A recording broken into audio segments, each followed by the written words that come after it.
Hello, my name is Ron Bates. I'm the Chief Watchmaker at Darkness Symmetry.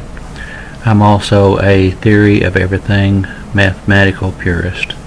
I work at 16 significant figures in almost all the work that I do, and left quantum mechanics, thermodynamics, electrodynamics, that sort of thing about 10 years ago. I don't expect to go back.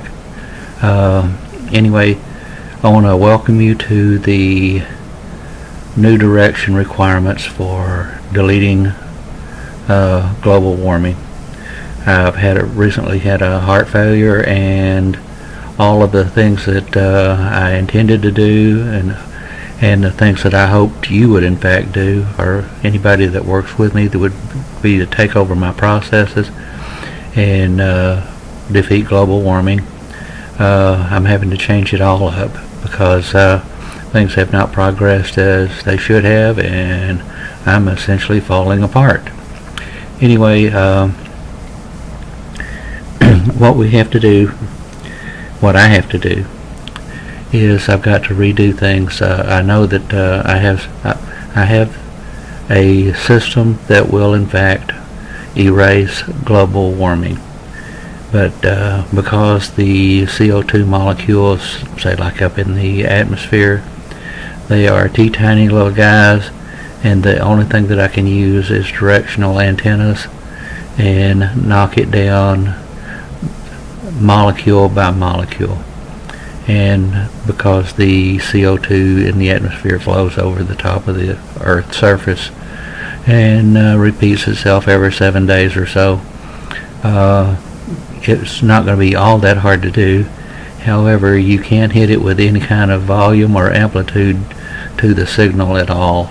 You have to tweak and tease them into giving up the heat that they currently carry, and reverse engineer the process that put them into a high state of activation, so that it will go ahead and drop down to a lower state, so that it will be bioavailable to the plants. Anyway, right now we have a whole lot of CO2 up there.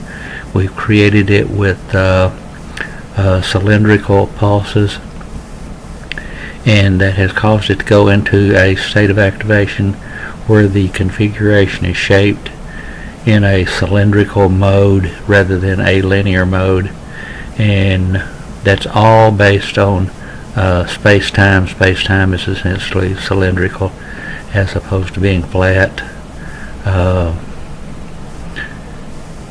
Anyway, flat and elongated, so that the zero for the initial frequency of the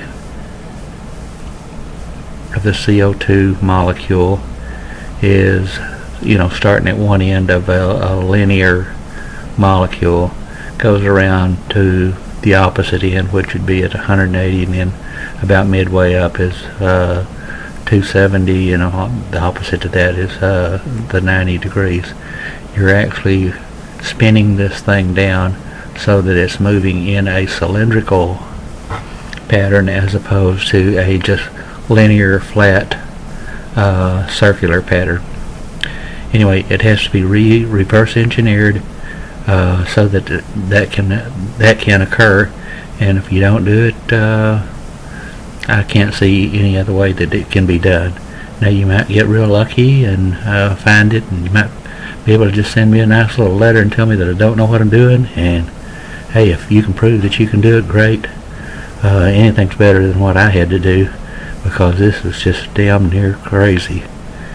Anyway, the only way that I can see we can do it is we got to have roughly 50 small units running real low amplitude signals, and we are reverse engineering CO2 in the atmosphere, primarily as CO2, on the Earth's surface as both a carbonate and CO2, and once it gets into the seawater, that would almost all be purely bicarbonates.